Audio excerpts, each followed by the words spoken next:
The Buffalo Bills are more beatable than their 11-3 record would suggest. I'm not predicting a Chicago Bears upset victory, but we'll put together a game plan for what Justin Fields and company need to do to get a win on Saturday, with the weather seemingly on their side. You are Locked On Bears, your daily Chicago Bears podcast. Part of the Locked On Podcast Network, your team every day.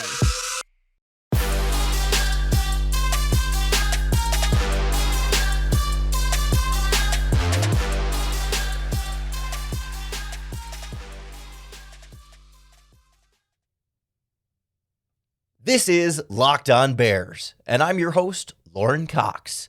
I'm here to bring you your daily, in-depth Chicago Bears news and analysis. You can follow me on Twitter at CoxSports1.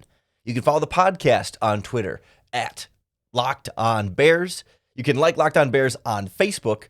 Join the Locked On Bears Facebook group for even more Bears talk. And make sure you hit that subscribe button on the Locked On Bears YouTube channel to keep up with all of our video podcasts as well. Thanks for making the Locked On Bears podcast your first listen today. This podcast is sponsored by BetterHelp.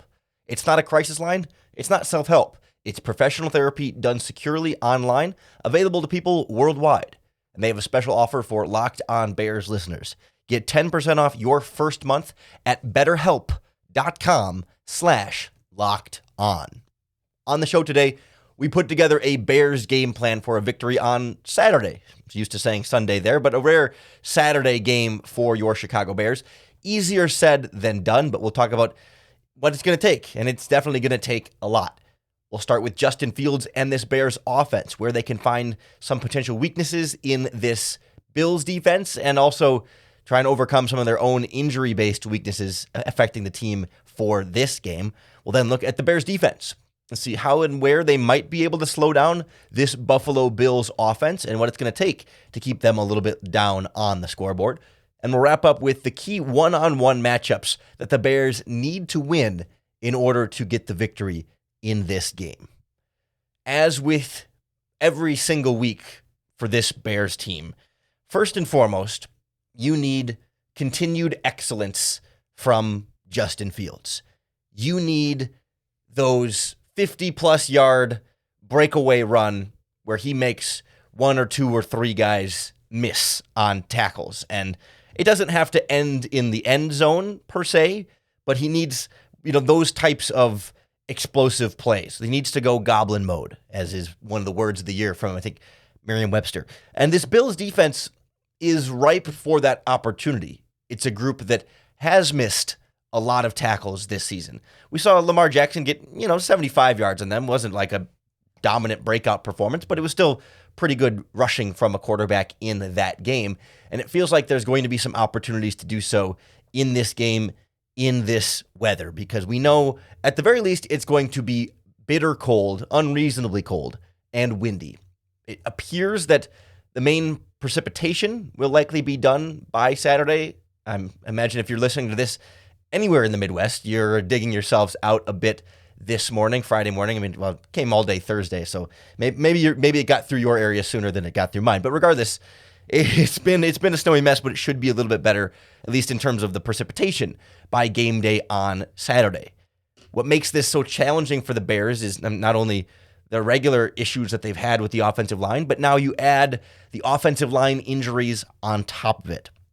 Cody Whitehair looking doubtful for this game. Tevin Jenkins also doubtful for this game. So you could be without, and are expected to then be without, your two starting guards. Well, you're not crazy about your starting center, and you've done this rotation at right tackle that hasn't necessarily gone well with at least one member of that rotation. So at this point, you're looking at Michael Schofield likely at right guard in place of Tevin Jenkins. And Matt Eberflus said on Thursday that they're looking at Larry Borom as the other potential guard fill-in if indeed Cody Whitehair is unable to go. Certainly have more faith in Larry Borom there than like the rookie 7th-round pick Ja'Tyre Carter in that spot, but still moving your former right tackle into left guard is not a smooth and easy transition. And so if I'm the Bears offense going into this game, I set about as low expectations as I can for this offensive line. Prepare as though the offensive line will be a complete disaster. And at best, you're presently surprised, and at worst, you're ready for the worst. I mean, it means Justin Fields needs to speed things up a little bit in terms of the clock in his head for how long he can stay in the pocket, and the scheme needs to be more offensive line focused. Moving pockets, play action, extra blockers in there to help any way they possibly can. In good injury news, the Bears are getting Khalil Herbert back to add to this Bears backfield, and when you combine that with the weather and the missed tackles, you feel like it'll be a good day to run the football, right? But we also don't want to forget that even in a monsoon in week 1 against San Francisco, Justin Fields still had a few downfield passes in that game. Not expecting the Bears to open things up by any means throwing the ball. I think it's going to be a run-heavy offense, but let's also not pretend that it's going to be a run-only offense or that there's no hope of any passing production. Certainly don't look for big passing stats from Fields. He had 150 yards or whatever last week, and I wouldn't expect much more than that this week in even worse weather, but doesn't mean you can't still find a big play or two through the passing game, even in very bad conditions. But then, you also likely won't have Chase Claypool. He's out with the injury. Equanimeous St. Brown is out injured, so it's going to be Byron Pringle, Dante Pettis, N'Keal Harry, Velus Jones, and then likely going to call up Simba Webster from the practice squad. At least you're facing a Bills defense where they're weaker in the secondary than they are up front.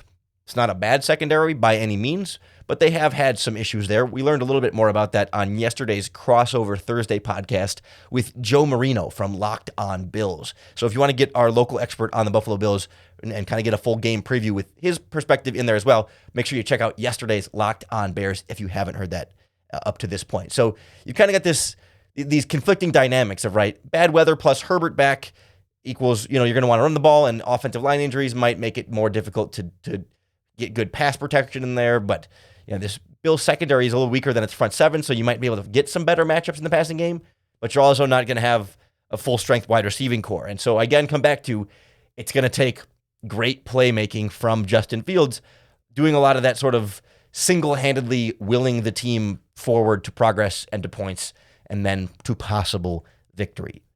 Might need a little added help from his defense in this game against maybe the best quarterback they faced all season in Josh Allen. But again, the weather's going to affect him as well. So we'll look at what might be in store for this Bears defense and how they should approach slowing down this Buffalo Bills offense next on Locked On Bears.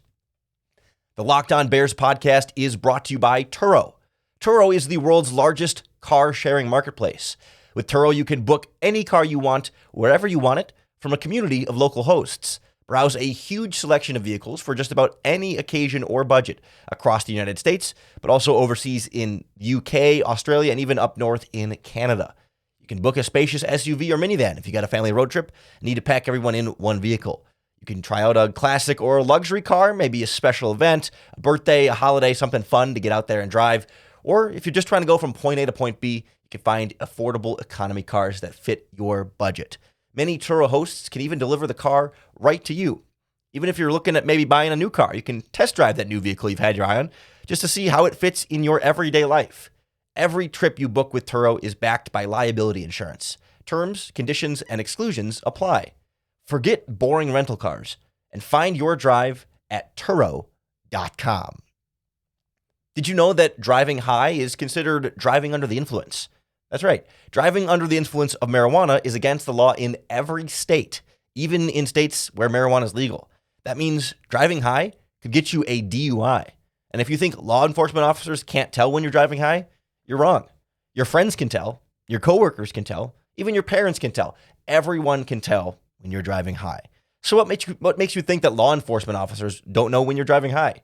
Driving under the influence of marijuana can slow your response time and change how you perceive time and speed. So even if you think you're fine to drive when you're high, you're not. Because the bottom line is, if you feel different, you drive different. And driving high is driving under the influence. So remember, drive high, get a DUI. Paid for by NHTSA. This Chicago Bears defense has another really tall task in front of it with a Buffalo Bills offense that puts up a lot of points, and not a lot of teams have been able to consistently slow down. We said the same thing last week about the Philadelphia Eagles, though. And by no means did the Bears defense completely slow down or shut down the Eagles offense, but you felt pretty good about the 25 points that they allowed. They got a couple interceptions in there, a forced fumble as well. Some of it, and maybe a lot of it, largely self-inflicted by the Philadelphia Eagles, but the Bills have the same potential to do so with a quarterback that is at times a bit more reckless than someone like Jalen Hurts by comparison. And so there's some opportunity here for this Bears defense to, not shut down the Bills offense. It's not about holding them to 10 points, but it's about making sure it's not 30, right? That's sort of give your offense a threshold that they can match and exceed in terms of point scoring. When we look at what the Bears did against Philadelphia last week, it was Jalen Johnson shadowing A.J. Brown across the formation. Sometimes A.J. Brown got the better of him. There were a few times when Jalen Johnson made some really great plays to break up passes. I would look to employ a similar strategy against Stefon Diggs. I just think it's another great test for Jalen Johnson. I think the other options at wide receiver for the Buffalo Bills just don't scare you nearly as much. And I have a lot of respect for Gabe Davis. Certainly fantasy football players know the kind of production he's been able to have. But I compare even to like the Philadelphia Eagles, and I think I'm more scared of like Devonta Smith, their number 2, than I am of Gabe Davis comparatively to how they're playing right now. We've seen Gabe Davis do some great things, but for me, there's enough of a gulf between Diggs and Davis that I want Jalen Johnson on Stefon Diggs all game long, just like it was for A.J. Brown last week, especially because Kindle Vildor is out for this game. And it's not that I particularly had this huge confidence and trust in Kindle Vildor, but with Vildor out, Jalen Jones, the undrafted rookie free agent, will be your number 3 cornerback, but on the outside in your nickel formation. And I really don't want to have any snaps of Stefon Diggs versus Jalen Jones. Not that I would be thrilled about Stefon Diggs versus Kindle Vildor, but I'd take that over the undrafted rookie free agent going against a really just, crafty, dynamic route runner and playmaker in Stefon Diggs. And I feel much better about, these other cornerbacks trying to cover Gabe Davis and the other guys than even like Devontae Smith last week. So that's why I feel like I'm much more okay with the Jalen Johnson shadow coverage, even if, there's going to be times when Diggs beats him, but I can live with those. I at least feel like I'm putting my best option on their best option and giving my younger guy, comparatively, an opportunity to go prove himself and say, okay, what did you learn from A.J. Brown last week? Really one of the best wide receivers in football, and now covering another one of the best wide receivers in football. Different styles, certainly, but are there aspects of what you learned from that game that you can take and apply here and do even better? Because I was still impressed with what Jalen Jones was able to do, despite some of the catches that he did give up in this game. Perhaps in this one, the Bears can help their secondary a little bit more than they did against Philadelphia with the pass rush, because this Bills offensive line not only, I think, had some deficiencies as is, but they've also ruled out their starting center, Mitch Morse. I think they were also a little bit mediocre at the guard positions anyway. And so for me, game plan number 1 here is just attacking that offensive line up the middle, particularly in the passing game. That's bringing your linebackers and even safeties on blitzes up the middle. You think of back, this is not a perfect example because of the result of the play, but the play where Jalen Hurts scored the touchdown, the 22-yard touchdown where he was untouched up the middle. They were bringing Jaquan Brisker on a blitz up the middle, and he seemed to blitz the wrong gap and leave a lane for Jalen Hurts. But that kind of play, right? Bring somebody coming right down the quarterback's throat. And I think if he blitzes correctly there, it's a sack or, a tackle at the line of scrimmage as opposed to a 22-yard touchdown run. That kind of thing against what should be a lower quality offensive line this week than what it was last week. Given the weather conditions and how the Bears may approach this more run heavy, we would expect the Bills to try and go a little bit more run heavy. Certainly Josh Allen is a quarterback that can run very well. He is their leading rusher this season. But I'm encouraged by the way the Bears slowed down Jalen Hurts as a runner. Like that 22-yard untouched touchdown play was like the only time he burned them in any real major way in the ground game. And that was just sort of a scheme thing and one guy being in the wrong spot and guessing that a blitz would be a good call there. But otherwise, they pretty well kept that on lock. And I think they should then be able to do that against Josh Allen. This is a Bills offense that otherwise is going to run the ball as well, and they like to be downhill. It's a gap scheme. They're going to pull a guard into the hole. So this Bears defense needs to be physical. needs to take on blocks and not just run around them. Especially, you need Nick Morrow to have another strong game like he did last week. You're going to need Joe Thomas and Matthew Adams to continue their physicality against the run.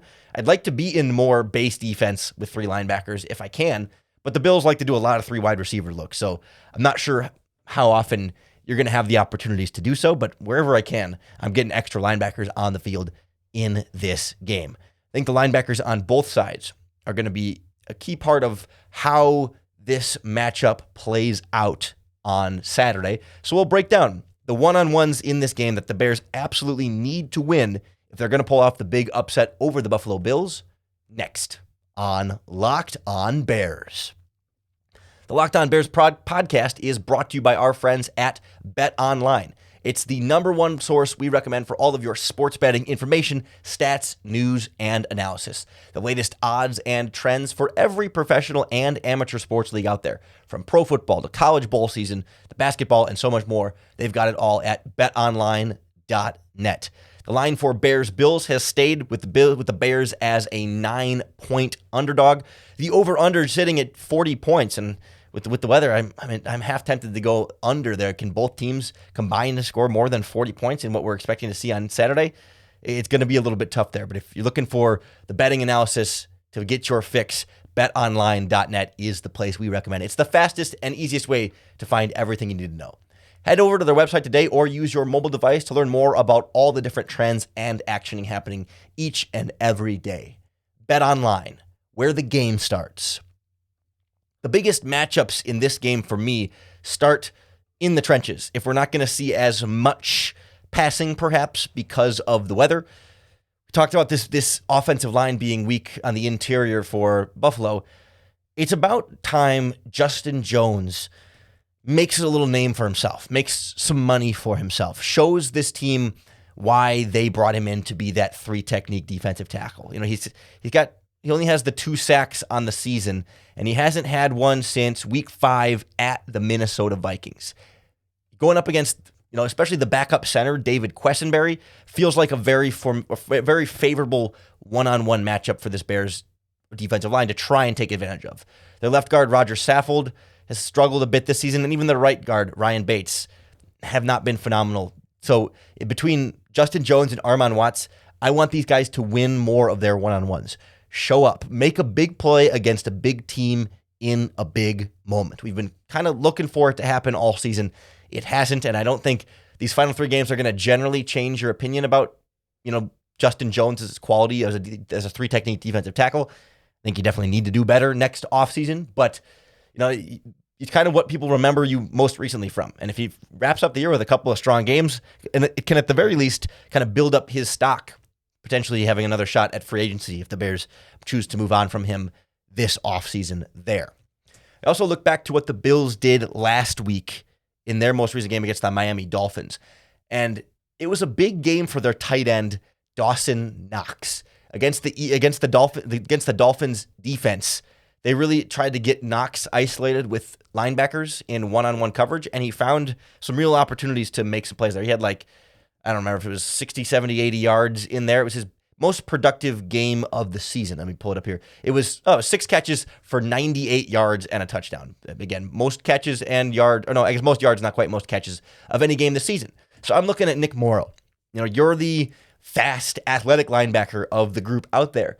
Going to need you to be able to match up with that tight end, perhaps one-on-one, or certainly keep close tabs on him in zone coverage. Make sure you're not giving Josh Allen that safety blanket. If your offensive line and your blitz scheme is able to get a little bit more of that quick pressure up the middle on Allen, try and make him get rid of the ball a little bit quicker, he's going to want to go to that tight end and right over the middle of the field. And that's going to be right against these Bears linebackers. They need to be ready for Dawson Knox, especially a guy that, again, coming off of a big game, they're going to be looking to get him the ball even more and keep that momentum going. I think for the Bears, I'm concerned about the left guard situation, presumably Larry Borum, against Daquan Jones, the defensive tackle for the Buffalo Bills.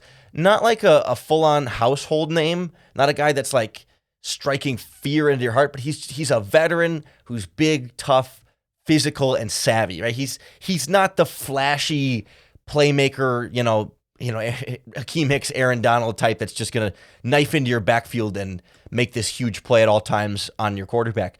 but he just always has a knack for where he's supposed to be and what he's doing on the field. And he's gotten to the quarterback a few times this season.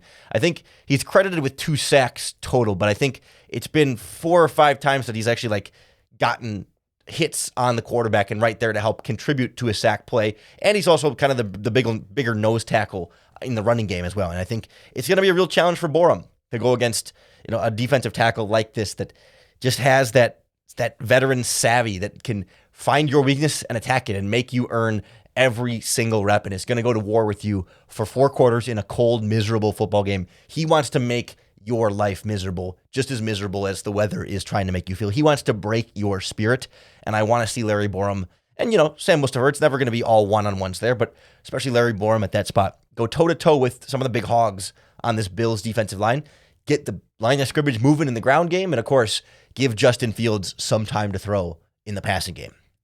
One other guy the Bears really need to step up in this matchup. Kind of like we talked about with Justin Jones. Like, it's been all season and we're kind of waiting for it. Now is your time to shine in a big moment against a big team late in the season to try and make you some money and increase your value entering free agency again this offseason. Byron Pringle, let's go. It's your time. This past week against the Eagles, he played the most snaps he's played in any game this season. He was on the field for like 90%. He was a starter. He was, and we saw him get a touchdown. I mean, it was still only like 2 catches for 38 yards or whatever it was, but it felt like maybe progress, maybe growing a little bit. Let's see that next step. Second game now where you're the number 1 receiver on the team. He's not a number 1 wide receiver, but you are their top passing option in terms of guys that are healthy and going to be on the field this week. So play like it. Like, let's see the guy that showed some real flashes in Kansas City with Patrick Mahomes. It's a lot easier when you had Tyreek Hill on the other side taking a lot of the attention from the coverage, but this week you're the guy. And you're going to be matched up with a guy like Tre'Davious White, who has a reputation as one of the best cornerbacks in football. But I've really, having watched a little bit of Bills defense, coming off of the torn ACL this season, he just hasn't quite looked as sharp, as quick, as instinctive, as fast, as explosive. Something's just still, to me, feels a little bit off with Tre'Davious White. It's not to say it's going to be an easy matchup for Byron Pringle, who should just smoke him up and down the field all game. But, all right, Byron, show us your number 1 receiver against the number 1 cornerback. Win some of these balls for your quarterback, for Justin Fields. Get open, make some plays, and help this offense. We're not going to expect 10 catches for 100 yards. The Bears may barely pass 10 times in this game. I mean, we'll see. But it's the big plays in the big moments, right? It's the key first down on 3rd and 11. It's the touchdown. Even if it's just a 5-yard touchdown, it's getting open in the red zone and making a play for your quarterback. It's making one extra guy miss after the catch and getting out of bounds and stopping the clock. Be that play maker. We don't need to measure it by catches and yards, but just be that guy, that reliable number 1 go-to that the Bears can find in this game, because the rest of the receiving core, it's just not too much that you feel like is super, super NFL quality at this stage of the process. But Pringle has shown you that he can be that guy. So let's see it. Let's do it. Let's step up in this moment and make those plays. And of course, you're going to need all these wide receivers to block in the running game as well. So that's the kind of things I think it's going to take. It's going to take guys like Pringle and Jones stepping up in these matchups when they're called upon at spots where this team is going to need them the most. It's Borum being thrown in there against a really savvy veteran on the other side and being able to solidify that left guard spot and maybe carve himself out a future role as showing the team he can be a guy who can play guard or tackle like Tevin Jenkins. It's Nick Morrow stepping up in the running game and also trying to cover tight ends downfield. It's bringing that pressure up the middle against a weak part of the Bills' offensive line. And it's trying to get this running game going and needing Justin Fields to do more Justin Fields heroics. That's what it's going to take to beat these Buffalo Bills on Saturday. I'm excited to see how this game goes. I keep saying I'm thankful that Justin Fields gives us an exciting reason to watch each and every game this season, and hopefully that provides an exciting reason to come back to the Locked On Bears podcast each and every day. So make sure you hit that subscribe button to keep up with all of our daily, in-depth Chicago Bears news and analysis. Thanks for making Locked On Bears your first listen today. If you're looking for your second listen, check out Locked On Bills with Joe Marino to get the inside scoop on all things Buffalo Bills, the Bears' opponent this week. Or if you want to hear from an old friend in Chicago, our Locked On Florida Gators podcast had former Bears second-round pick John Bostic on the podcast. yesterday, I think, sometime this week, and they talk about his career, and now he's with the Washington Commanders. But if you want to kind of catch up on what's been going on in that former Bears second-round pick's career, check out John Bostic's interview on the Locked On Gators podcast as well. Come on back Monday as we recap whatever happens in Bears-Bills on Saturday and start looking ahead to the end of this season. It's right around the corner. Cherish these last few football games because we're going to miss them when the regular season is over. I hope you have a happy and safe holidays, especially if you're driving through any and all of this nasty, nasty winter storm we're having right now. If you celebrate Christmas, Merry Christmas. If you don't celebrate Christmas, have a great weekend as well. And we'll talk to you again on Monday. Bear down.